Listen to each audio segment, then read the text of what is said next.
Awalnya saya pikir juga biasa aja tuh. Kalau Prabowo mau joget-joget, dia mau melakukan pengalihan isu, biasa aja. Tapi setelah membaca pernyataan atau penjelasan dari psikolog ini, saya akhirnya menganggap bahwa ini adalah masalah yang sangat-sangat serius.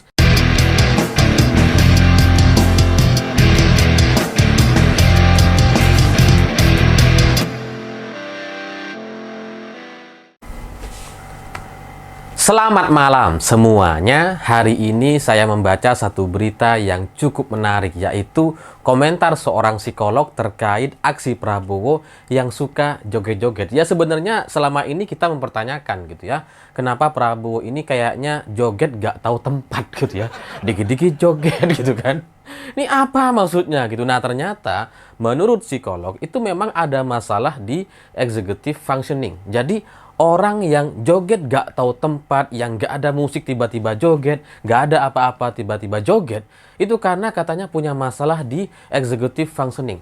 Executive functioning ini adalah kemampuan dasar seorang manusia dalam mengelola informasi dan kemudian membuat keputusan yang solid. Jadi ketika dia mendapatkan info, dia kemudian membuat keputusan yang benar. Misalkan kita di dalam kereta, ada kursi yang kosong dan bisa kita duduki, ya udah kita duduk. Jadi kita mendapatkan informasi ada bangku kosong, kemudian kita duduk. Kita mengambil keputusan yang solid. Atau dalam contoh yang lebih mendasar, misalkan ya sama seperti kalau kita lapar, kita makan, kita ngantuk ya langsung tidur gitu ya, atau tidur. Kemudian kalau sudah ditolak 2 kali ya sudah, nggak usah maju lagi. Ya intinya ketika kita mendapatkan informasi, kita kemudian merespon dengan membuat keputusan. Dan keputusannya itu cenderung benar biasanya gitu ya. Karena ini soal skema atau teori dasar manusia. Yang kalau lapar ya makan, ngantuk ya tidur, gitu-gitu aja sih. Tapi menurut psikolog ini, ternyata fungsi ini atau executive functioning di Prabowo ini nampaknya sudah bermasalah. Sehingga ketika dia mendapatkan informasi, dia tidak bisa mendapatkan atau membuat keputusan yang solid gitu. Makanya ada masalah apa? Joget gitu ya. Ditanya apa? Joget.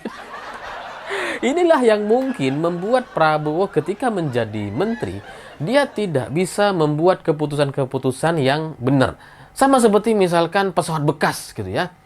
Pesawat bekas itu kan sebenarnya adalah pesawat yang bisa kita dapatkan secara hibah gitu. Dari negara luar kita bisa dapat hibah karena dulu pernah ditawarkan gitu. Dan itu memang bisa hibah sebenarnya. Tapi Prabowo ya karena fungsi atau executive functioning-nya ini udah bermasalah gitu ya. Ketika dia mendapatkan informasi pesawat bekas dan sebenarnya bisa hibah, dia beli. Keputusan yang nggak solid. Udah tahu hibah kok malah dibeli ya. Itulah juga yang mungkin membuat food estate itu menjadi gagal gitu. Karena di kepala Pak Jokowi, di pikiran Pak Jokowi sebagai presiden, mungkin presiden berpikir bahwa ini bisa jadi lumbung pangan, food estate ini bisa menunjang kebutuhan pangan masyarakat di Indonesia untuk ditanam dengan beragam macam, termasuk salah satunya adalah singkong gitu ya. Tapi karena executive functioning Prabowo ini bermasalah, ketika dia mendapatkan informasi ada food estate, ada pembuatan kawasan untuk food estate dengan ngosongin hutan gitu ya. Ini yang dilakukan oleh Prabowo jadi berbeda gitu.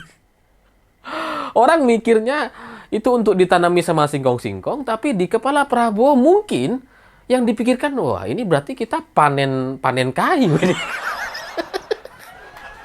Jadi inilah yang kemudian membuat cerita food estate itu menjadi lucu gitu, karena mereka coba menanam singkong, tapi yang dipanen kayu. Cuma ada di Indonesia gitu ya. Nanam singkong, panennya kayu lah. Nah, tapi dengan situasi Prabowo yang seperti ini, kondisinya agak punya masalah di executive functioning, maka konsultan politiknya malah tambah ngedorong gitu ya. Malah kemudian menyarankan untuk joget aja gitu. Jadi ditanya apa, kalau sudah agak-agak nyambung, joget gitu ya. Malah tambah dijerumuskan gitu, malah tambah dipotong gitu. Karena menurut si psikolog ini, dengan aksi joget-joget seperti itu yang terlalu sering, yang kemudian apapun masalahnya jogetin aja seperti baliho-baliho yang mereka pasang gitu ya. Ini kemudian ternyata berdampak kepada pribadi Prabowo itu sendiri, karena semakin didorong seperti itu, jogetin aja dan sebagainya gitu ya. Yang apapun pertanyaannya, kalau kemudian susah joget gitu, itu semakin mematikan atau membuat masalah si executive functioning ini. Jadi semakin nggak bisa mengelola informasi dan kemudian membuat keputusan-keputusan yang nggak solid gitu. Jadi dengan adanya joget-joget ini, itu semakin Prabowo semakin tidak bisa membuat keputusan. Jadinya ya, jadi tambah, ya ibaratnya orang udah ada di pinggir jurang, tambah didorong, tambah jatuh. Ya tapi saya ngerti gitu ya, sebagai konsultan politik memang susah untuk kemudian merangsang orang yang sudah masuk ke dalam usia lansia untuk mengembalikan lagi atau memperbaiki executive functioning ini, karena memang nggak mudah, pasti butuh waktu yang sangat lama. Sementara masa kampanye ini kan terbatas dan hanya tinggal beberapa hari saja, sehingga solusinya memang hanya soal joget aja gitu. Biar apa? Biar orang bisa teralihkan. Mungkin tujuannya seperti itu, tapi secara gak sadar mereka justru merusak kepribadian Prabowo itu sendiri gitu. Karena jadi nggak tahu tempat dan nggak tahu waktu. Apapun kondisinya joget gitu. Orang lagi serius-serius dia malah joget gitu. Ini kan, oh ya nggak apa-apa kalau ditanya soal emang nggak boleh joget gitu ya. Boleh gitu. Tapi coba bayangkan di Alfamart, Indomaret misalkan, kalian ngelihat ada orang yang baru bayar terus kemudian joget habis itu gitu ya. Kalau kalian waras, kalian pasti bertanya-tanya, orang kenapa sih? Ih, lebay banget sih gitu ya. Ada masalah apa nih? Ini kan pasti kalian berpikir seperti itu. Kalau executive functioning kalian sedang berfungsi gitu ya. Ya kalau yang muda-muda pasti berfungsi secara normal, kecuali memang ada masalah mental dan kejiwaan. Nah, pertanyaannya, orang yang aneh seperti itu gitu ya, apakah kemudian kita mau berikan posisi sebagai pemimpin di negara besar sebesar Indonesia ini? Apakah orang yang joget gak tahu tempat, gak tahu waktu ini mau kita jadikan presiden atau pemimpin? Enggak gitu. Bukan karena kita nggak suka dengan pribadinya, dengan joget-jogetnya, enggak gitu. Tapi ini karena ternyata executive functioning-nya sudah tidak baik. Sehingga ditanya apapun, jawabannya jadi nggak nyambung. Hari ini kita baru mendapatkan jawabannya gitu. Karena selama ini kan kita sering nanya gitu. Prabowo ini ditanya apa kok jawabnya apa sih gitu ya. Misalkan ya, ditanya soal kasus korupsi, bagaimana mengendalikan korupsi di Indonesia. Oh, nanti kita naikkan gajinya lah. Ini kan kita lagi bahas korupsi, bukan soal kesejahteraan masyarakat. Ditanya soal pohon, jawabannya aspal lah, apalah gitu. Ya sama kayak gini gitu. Waktunya lagi serius, waktunya lagi debat capres, malah dia joget. Gitu kan. Joget itu boleh gitu. Asalkan tahu tempat dan waktu. Sama seperti kita misalkan, kita mendapatkan informasi, situasinya lagi ada lagu dangdut yang asik misalkan. Itu kan kadang kita juga ikut joget gitu kan. Itu biasa. Itu executive functioning yang berfungsi dengan normal sehingga kita bisa membuat keputusan yang solid. Kalau kita dengar lagu yang asik, kita joget. Tapi ini nggak ada apa-apa. Kita lagi debat capres, kita lagi berdebat, menyampaikan visi misi soal nasib bangsa Indonesia ke depan. Dia joget. Ini kan jadinya nggak tahu waktu, nggak tahu tempat gitu ya. Jadi ya nggak ada yang salah dengan jogetnya, tapi harus tahu tempat dan waktunya. Jangan sampai kemudian karena diajarkan sama konsultan politik, kemudian jadi joget-joget aja gitu.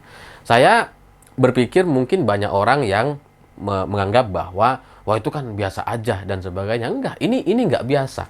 Menurut psikologi ini ternyata ada teori-teori yang mendasar sehingga membuat Prabowo itu jadi bersikap seperti itu. Dan ini menjadi satu masalah yang harus diselesaikan.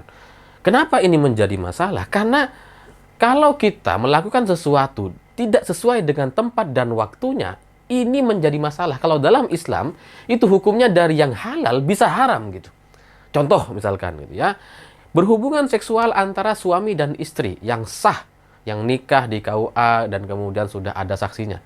Itu sah gitu ya. Berhubungan intim dengan istri boleh, halal hukumnya. Tapi kalau kemudian melakukannya di tengah jalan, di pinggir jalan, di tempat-tempat umum, ini kemudian bisa menjadi haram. Karena jadi tidak sesuai. Karena buka aurat dan sebagainya. Nah, inilah yang kemudian harus kita ingat bahwa masalah Prabowo yang joget gak tahu waktu, gak tahu tempat ini adalah permasalahan yang serius dan bisa menjadi salah-salah nantinya kalau dia menjadi pemimpin. Karena jadinya serba ngasal gitu. Ditanya apa, jawabnya apa. Dia dapat informasi, pelaksanaannya seperti apa. Apa yang dia lakukan itu jadi nggak sesuai dengan informasi yang dia dapatkan atau yang seperti yang seharusnya kita inginkan gitu. Ya sama seperti misalkan orang lapar terus kemudian tidur. Nah ini kan nggak sesuai. Lapar ya makan lah. Lapar malah tidur. Jadi ya bagi saya ini adalah sebuah permasalahan yang serius gitu ya. Awalnya saya pikir juga biasa aja tuh. Kalau Prabowo mau joget-joget, dia mau melakukan pengalihan isu biasa aja. Tapi setelah membaca pernyataan atau penjelasan dari psikolog ini, saya akhirnya menganggap bahwa ini adalah masalah yang sangat-sangat serius yang membuat kita harus mencegah Prabowo untuk maju di Pilpres selanjutnya. Ya karena kayaknya tahun 2024 akan kalah ini. Sehingga aturan ke depan gitu ya, ini bukan cuma soal Prabowo menurut saya. Ke depan negara ini nampaknya harus punya screening yang jelas soal capres.